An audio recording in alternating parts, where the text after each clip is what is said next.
وجاءت سكرة الموت بالحق ذلك ما كنت منه تحيد.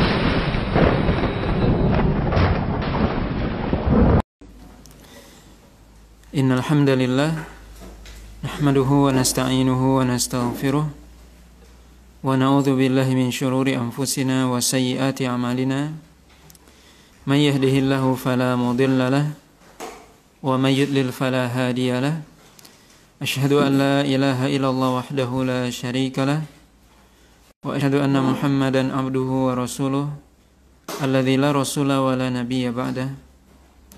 يا أيها الذين آمنوا اتقوا الله حق تقاته ولا تموتن إلا وأنتم مسلمون. Amma ba'd. Bapak dan Ibu kaum muslimin dan kaum muslimat yang dirahmati oleh Allah Subhanahu wa taala. Alhamdulillah, puji dan syukur senantiasa kita sampaikan pada Allah Subhanahu wa taala. Salawat dan salam kita sampaikan kepada Rasulullah sallallahu alaihi wasallam. Pada malam hari ini kita lanjutkan pembahasan dari pembahasan syarah kitab Tauhid, bab yang ke-60, yaitu bab ma jaa fil musawwirin, bab yang menjelaskan tentang orang-orang yang menggambar.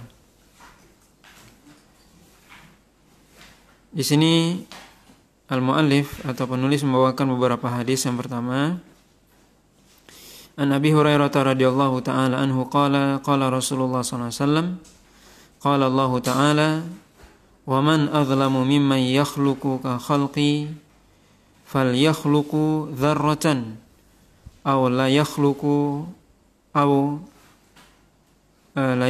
habbatan aw la yakhluqu sya'iratan.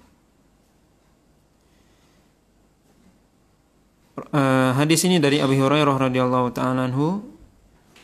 Beliau berkata bahwasanya Rasulullah sallallahu alaihi wasallam bersabda, Allah SWT berfirman, yaitu hadis ini adalah hadis qudsi, wa man adzlamu mimman yakhluqu ka khalqi, dan siapakah orang yang lebih zalim dari orang yang akan seperti ciptaanku, fal yakhluqu dzarratan, maka hendaklah dia maka kalau dia mampu, maka ciptakanlah dzarrah, yaitu yang disebutkan oleh para ulama, dzarrah artinya adalah semut yang kecil. Awil yakhluqu habbatan, atau dia hendaknya menciptakan sebiji atau sebutir dari tanaman. Awil yakhluqu sya'iratan, atau dia menciptakan satu biji dari gandum. Akhrajahu, hadis ini diriwayatkan oleh Imam Bukhari dan Muslim. Kemudian riwayat yang kedua disebutkan walahuma, yaitu juga diriwayatkan oleh Imam Bukhari dan Muslim, an Aisyah radhiyallahu taala anhuma anna Rasulullah sallallahu alaihi wasallam qala asyadun nasi adzaban yaumal qiyamati alladzina yudahiuna bi khalqillah, yaitu orang manusia yang paling berat atau dahsyat siksanya nanti di hari kiamat adalah orang-orang yang meniru atau orang-orang yang menandingi ciptaan Allah SWT. Begitu juga riwayat yang ketiga, juga diriwayatkan oleh Imam Bukhari dan Muslim, dari Abdullah bin Abbas radhiyallahu ta'ala anhuma, sami'tu Rasulullah sallallahu alaihi wasallam yaqul kullu musawwirin finnar yuj'alu lahu bi kulli suratin sawwaraha nafsun yu'adzibu biha fi jahannam. Yaitu hadis dari Abdullah bin Abbas, beliau mendengar Rasulullah sallallahu alaihi wasallam bersabda, setiap orang yang menggambar itu berada di neraka, dan diberikan kepada atau diciptakan bagi orang yang menggambar itu dari setiap gambar yang dia gambar, yaitu suatu jiwa atau satu jiwa yang dia dengan itu diazab nantinya di hari kiamat di neraka jahanam. Begitu juga riwayat selanjutnya yang dibawakan juga dari hadis kan oleh Imam Bukhari dan Muslim. Nabi SAW bersabda, "Man sawwara suratan fid dunya kullifa ayyam fukha fiha ar-ruha wa laysa binafikhin." Nabi SAW mengatakan siapa saja yang dia menggambar satu gambar di dunia ini, maka dibebankan kepada dia nanti untuk meniupkan ruh kepada gambar tersebut, dan dia tidak mungkin bisa melakukan atau meniupkan ruh tersebut. Kemudian riwayat yang terakhir disebutkan yaitu riwayat dari Imam Muslim an Abi Hayyaj qala li Aliyun radhiyallahu ta'ala anhu ala ab'athuka ala ma ba'athani alaihi Rasulullah sallallahu alaihi wasallam alla tada'a suratan illa tamastaha wala qabran musyrifan illa sawaitahu. Riwayat ini atau hadis ini dari Imam Muslim, diriwayatkan oleh Imam Muslim dari Abi Hayyaj. Beliau mengatakan bahwasanya Ali bin Abi Thalib mengatakan kepadaku, tidakkah engkau suka atau tidakkah engkau mau aku utus engkau sebagaimana Rasulullah SAW dulu mengutusku, yaitu tidaklah engkau meninggalkan atau melihat satu gambar atau satu patung kecuali engkau hancurkan, dan tidak ada satu kuburan yang tinggi kecuali engkau ratakan.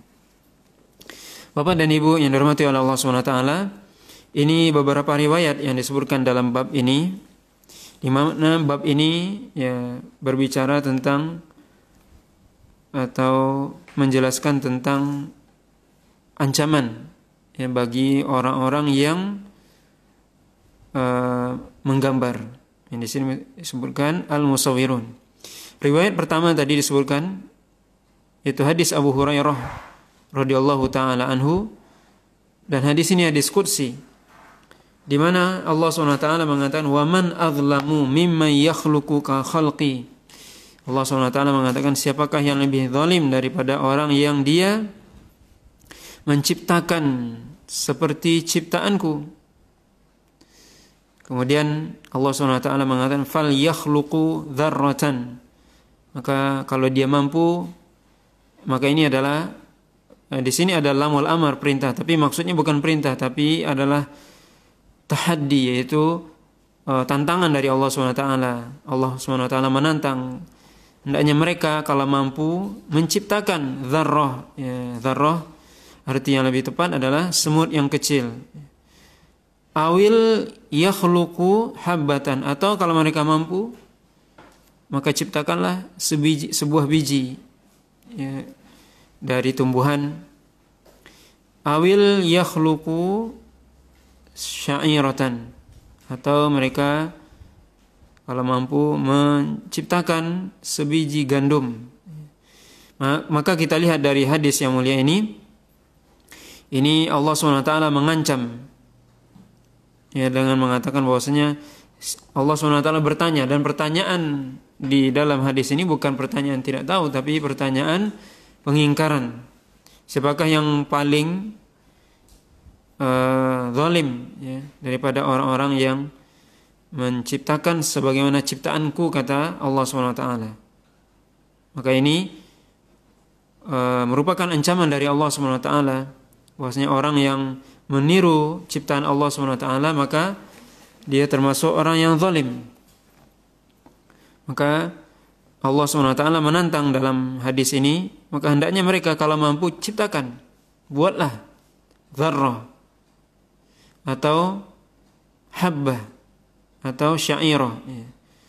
Maka tentunya jawabannya tidak mampu manusia menciptakan. Mulai dari sejak zaman Nabi Adam sampai hari kiamat tidak ada manusia yang mampu menciptakan seekor semut yang kecil ataupun sebiji dari tumbuhan, ya, bijian yang kecil ataupun biji gandum ataupun yang lainnya. Tidak ada yang bisa menciptakan itu. Kalau misalnya sekarang ada yang mengatakan ada misalnya manusia mampu menciptakan beras, misalnya beras buatan dan sebagainya, itu berbeda dengan beras alami yang Allah ciptakan, yang Allah tumbuhkan ya dari permukaan bumi. Maka ini berbeda. Maka Allah SWT ya dalam hadis yang mulia ini mengancam ya, orang-orang yang dia menandingi ciptaan Allah SWT.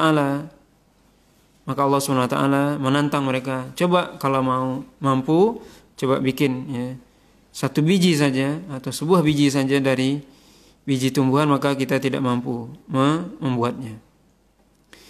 Kemudian riwayat yang kedua di sini disebutkan, yaitu asyaddun nasi adzaban yaumal qiyamah alladzina yudahiuna bi khalqillah, yaitu orang-orang yang manusia yang paling dahsyat, yang paling berat, yang paling keras siksanya nanti di hari kiamat adalah orang-orang yang menyerupai ataupun yang menandingi ciptaan Allah. Ini maksudnya tentunya di antara manusia yang paling berat siksanya. Karena ini menunjukkan bahwasanya termasuk dosa besar. Tentunya dosa yang paling besar adalah kesyirikan. Tapi hadis ini menunjukkan sebuah peringatan yang sangat keras dari Nabi SAW, bahwasanya orang atau manusia yang paling berat siksanya nanti di akhirat itu orang-orang yang berusaha untuk menandingi ciptaan Allah SWT. Dia ingin menandingi Allah SWT dalam rububiyah, dalam penciptaan Allah SWT, seolah-olah dia bisa juga menciptakan. Maka ini termasuk orang yang zalim dan juga orang yang berat siksanya nanti di hari kiamat. Kemudian riwayat yang ketiga tadi, riwayat Abdullah bin Abbas, Nabi SAW mengatakan, kullu musawwirin finnar yuj'alu lahu bi kulli suratin sawwaraha nafsun yu'adzibu biha fi jahannam. Kullu musawwir, yaitu setiap orang yang menggambar itu berada di neraka. Ini menunjukkan bahwasanya orang yang menggambar diancam oleh Allah SWT dengan neraka, diancam oleh Rasul dengan neraka. Maka diciptakan bagi dari setiap gambar yang dia gambar di dunia ini jiwa, kemudian dia diazab dengan itu nanti di hari kiamat ya. Kemudian juga riwayat selanjutnya yang keempat, yaitu man sawwara suratan fid dunya kullifa ayyunfakha fiha ar-ruh wa laysa binafikhin. Bahwasanya setiap orang yang menggambar di dunia ini, maka dia diperintahkan atau dibebankan, disuruh dia di akhirat untuk meniupkan ruh terhadap gambar yang dia gambar, maka dia tidak mampu untuk meniupkan roh tersebut.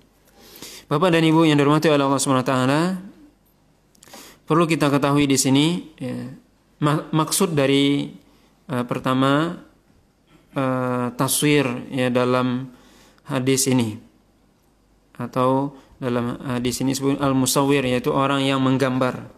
Bagaimana yang dimaksud yang menggambar di sini? Pertama, yang masuk dalam kategori menggambar di sini adalah yang pertama adalah orang-orang yang membuat patung, yang dia memahat, yang membuat patung dalam bentuk ya 3 dimensi. Maka itu jelas sepakat para ulama masuk dalam hadis ini. Ya, orang yang membuat patung, dan nanti akan kita jelaskan tentunya patung yang bernyawa. Maka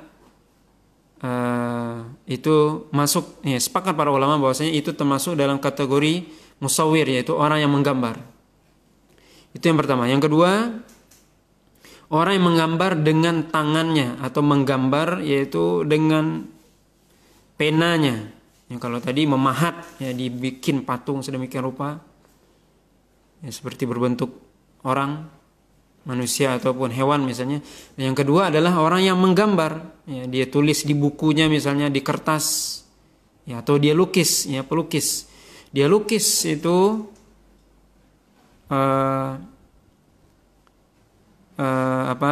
gambar itu ya, baik itu manusia ataupun hewan ya, dia lukis dengan tangannya.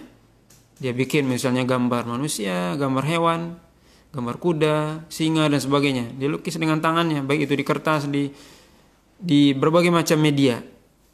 Ya, maka ini termasuk musawir, yaitu orang yang menggambar. Ini juga sepakat para ulama, orang yang melukis dengan tangannya, yang dia melukis di kertas dan sebagainya, yang dia jadikan media, maka itu termasuk musawir dan termasuk dalam ancaman hadis-hadis ini yang kita bacakan. Kemudian yang ketiga adalah musawir dalam hal ini, yaitu yang ada di zaman kita, yaitu foto, yaitu orang yang memoto satu objek. Ya, objek di sini tentunya ya makhluk hidup, ya misalnya manusia ataupun hewan dan sebagainya. Maka di sini berbeda pendapat para ulama. Apakah taswir menggunakan fotografi, ya, ataupun ya, memoto dengan kamera itu termasuk taswir yang dimaksudkan oleh hadis ini atau tidak? Sebagian para ulama mengatakan iya, termasuk menggambar, karena kita melihat hasil dari fotografi itu sendiri sama dengan gambar. Kita bisa lihat seorang yang moto, kemudian foto itu dibandingkan dengan hasil seseorang yang melukis atau menggambar dengan tangannya, penanya, maka itu sama. Maka sebagian para ulama mengatakan memoto itu termasuk menggambar. Pendapat yang kedua mengatakan bahwasanya memoto itu tidak termasuk ya menggambar atau musawir dalam hadis ini. Karena mereka mengatakan hakikat yang menggambar itu adalah berbeda dengan orang yang misalnya seperti yang pertama tadi, orang yang bikin patung, memang dia bikin ya patungnya, dia bikin kepalanya, dia bikin tangannya dan sebagainya. Dia pahat sedemikian rupa. Memang dia ingin menyaingi ciptaan Allah. Yang kedua juga, yang dia melukis atau menggambar di kertas, dia memang bikin kepalanya, badannya dan sebagainya. Sedangkan memoto, dia cuman ya memencet satu tombol, ya. Kemudian juga seolah-olah dia hanya memindahkan objek ya, yang dia foto. Kita bisa lihat di sini, ya Syaikhul di sini menyebutkan bahwasanya seorang misalnya, ya, kita lihat misalnya ada seorang yang menulis, kita misalnya menulis sebuah tulisan di kertas. Kemudian ada orang yang kedua yang dia foto tulisan itu. Maka kita katakan orang yang kedua bukan penulis dia. Yang penulis adalah orang yang pertama, yaitu orang yang dia menulis satu halaman penuh dengan tulisan misalnya bahasa Indonesia atau pakai bahasa Arab. Ya. Dia tulis. Orang yang kedua dia cuman memindahkan ya objek yang dia foto itu, yaitu berupa tulisan, kepada kameranya. Maka di sini sebagian para ulama, ya wallahu alam, di sini ya termasuk Syekh Utsaimin sendiri rahimahullah, lebih condong pendapat yang kedua yang mengatakan tidak termasuk ya ke dalam hadis ini. Tetapi perlu diingat, beliau menjelaskan bahwasanya apa hukum melakukan itu sekarang? Itu tidak termasuk ya pembahasan, tidak termasuk dalam makna musawir di sini. Tapi boleh enggak melakukan itu? Maka di sini ya para ulama yang bolehkan, ya termasuk Syekh Utsaimin mengatakan itu tidak boleh dilakukan kecuali untuk hal yang darurat atau yang penting atau kebutuhan. Makanya dikatakan boleh memoto ya kalau itu memang ada tujuannya, seperti seorang yang ingin bikin KTP misalnya, SIM, paspor dan sebagainya, atau untuk data-data tertentu yang itu memang dibutuhkan, maka itu dibolehkan. Adapun dengan tujuan zikrayat, yaitu untuk supaya dikenang, ya sebagai kenangan, sebagai suatu hal yang diingat dan sebagainya, maka ini dilarang. Maka ini yang perlu kita pahami dengan sebaik-baiknya ya dalam hal foto, karena kita ya hendaknya tidak bermudah-mudahan ya dalam masalah foto. Maka foto kita ya sekedar sesuai dengan kebutuhan. Ya, maksud ya, misalnya tadi kita bikin paspor atau KTP misalnya. Tujuannya adalah bikin atau membuat paspor itu sendiri atau KTP itu sendiri. Foto hanya ikut. Ya. Bukan tujuannya foto. Atau bisa juga seorang yang dia membeli buku misalnya, yang di dalam buku itu ada foto-fotonya, maka tentunya tujuan dia utama adalah membeli buku, sedangkan foto itu mengikut. Tapi tentunya kalau biasa dia tutup, tentunya itu lebih baik ya. Maka ini yang perlu dipahami dengan baik ya, bahwasanya ya untuk masalah foto sendiri itu memang berbeda pendapat para ulama. Tetapi toh pendapat ulama yang mengatakan boleh pun ya dibolehkan dalam hal yang memang dibutuhkan ya, sesuai dengan kebutuhan, maka itu dibolehkan. Makanya sebaiknya kita tidak bermudah-mudahan ya dalam hal foto ya, kecuali memang itu diperlukan atau dibutuhkan. Kemudian juga disebutkan objek yang difoto ya. Ini apa objek yang dilarang ya. Sebutkan ya tadi bahwasanya dalam hadis yang pertama disebutkan hadis qudsi tadi, yaitu orang yang menciptakan seperti ciptaanku. Kemudian di sini disebutkan oleh para ulama bahwasanya objek yang dilarang itu di sini sepakat ya para ulama, yaitu segala sesuatu yang memiliki ruh. Itu sepakat para ulama itu diharamkan, yaitu manusia ataupun hewan. Maka ini sepakat para ulama. Adapun yang tidak memiliki ruh, ada ciptaan yang itu adalah ciptaan manusia sendiri, yaitu barang-barang yang ciptaan manusia seperti rumah misalnya, kemudian kendaraan, itu kan ciptaan manusia. Maka ini sepakat juga para ulama boleh kita memfotonya.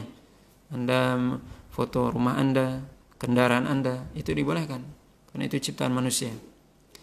Ada juga ya, ciptaan Allah. Ada ciptaan Allah dibagi menjadi dua. Ciptaan Allah yang dia tidak tumbuh dan berkembang. Contohnya gunung ataupun laut ataupun sungai. Maka ini juga sepakat para ulama boleh untuk dipoto. Kemudian ada ciptaan Allah yang dia berkembang. Itu seperti tumbuhan. Yang dia berkembang, tumbuh maksudnya. Dari kecil nanti dia bisa menjadi besar. Maka di sini berbeda pendapat para ulama. Jumhur para ulama atau mayoritas para ulama itu membolehkan. Yang membolehkan untuk memfoto tumbuhan misalnya. Sebagian lagi mengatakan tidak. Ya, di antaranya ini pendapat Imam Mujahid, ya, murid Abdullah bin Abbas dan yang lainnya. Tapi mayoritas para ulama itu membolehkan memfoto tumbuhan ya, yang mana itu adalah makhluk ciptaan Allah yang dia tumbuh. Adapun yang jelas-jelas terlarang tadi adalah yang juga sepakat para ulama adalah makhluk yang memiliki ruh, yaitu manusia dan juga hewan. Maka ini ya, sepakat para ulama untuk dilarang dan masuk dalam hadis ini ya, di mana Allah SWT dan Rasulnya menjelaskan dalam hadis-hadis yang kita bacakan pada malam hari ini, menjelaskan azab dan menjelaskan siksaan bagi orang-orang yang berfoto atau memoto. Ya, di sini bisa kita lihat bagaimana orang yang berfoto nanti, orang yang memoto nanti disuruh oleh Allah SWT untuk meniupkan ruh ketika hari kiamat, dan ini tidak mungkin, dan dia nanti akan disiksa dengan hal yang dia buat. Maka kalau kita perhatikan hadis-hadis ini hadis-hadis yang di dalamnya ada ancaman yang sangat keras, yang sangat berat.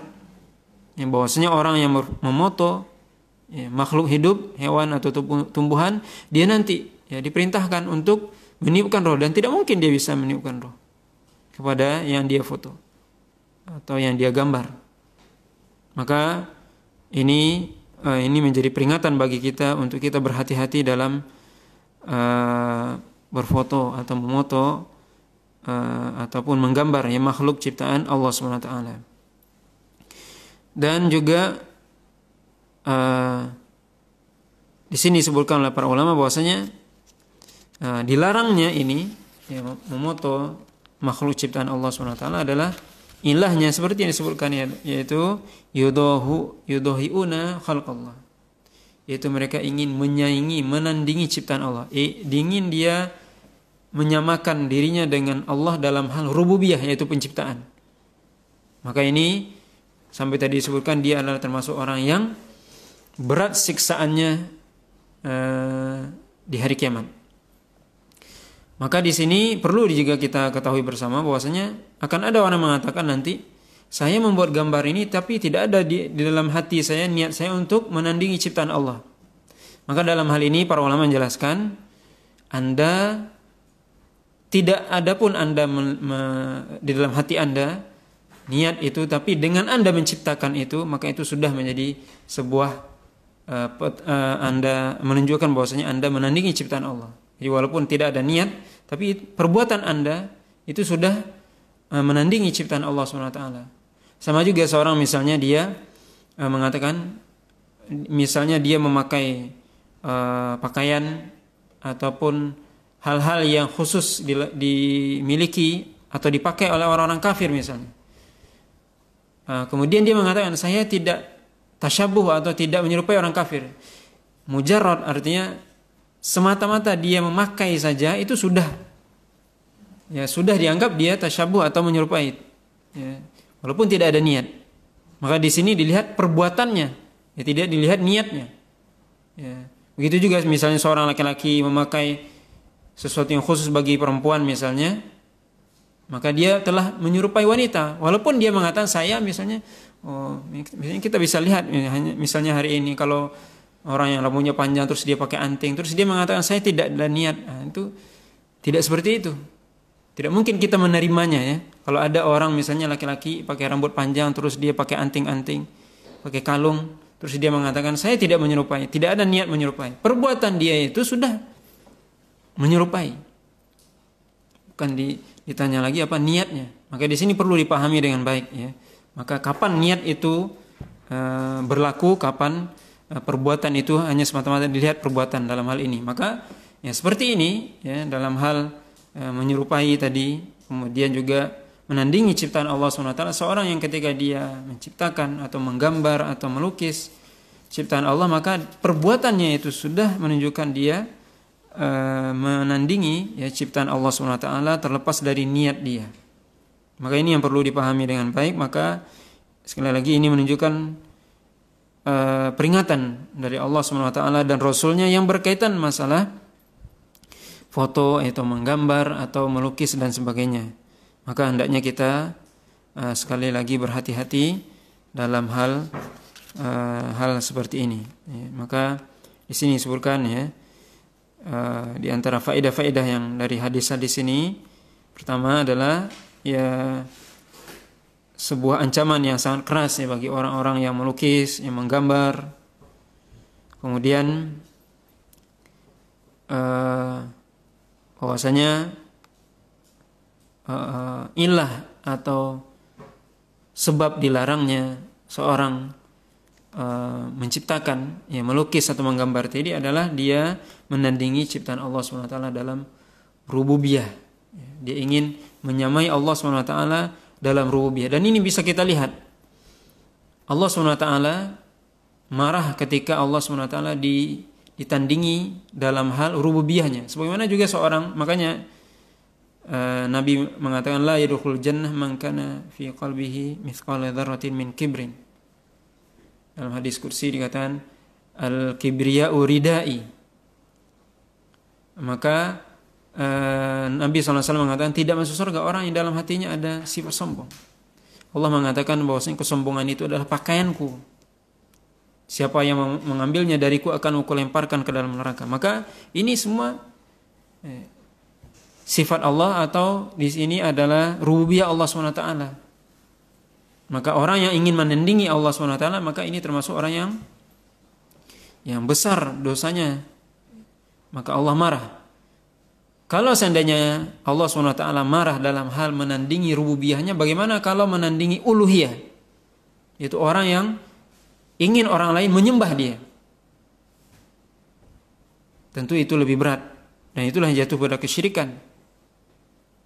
yaitu syirik dalam hal uluhiyah. Tentunya ini lebih berbahaya, ini lebih dahsyat, ya, ini kesyirikan. Maka menandingi Allah SWT kita bisa lihat di sini dalam hal rububiyah Allah SWT marah. Apalagi seorang yang ingin menandingi Allah SWT dalam hal uluhiyah, ingin dia disembah juga seperti Allah SWT, maka tentunya ini kemarahan Allah SWT sangat besar, karena inti dari tauhid adalah uluhiyah, bagaimana kita menghambakan diri dan menyembah kepada Allah SWT. Maka ini menjadi pelajaran yang penting bagi kita.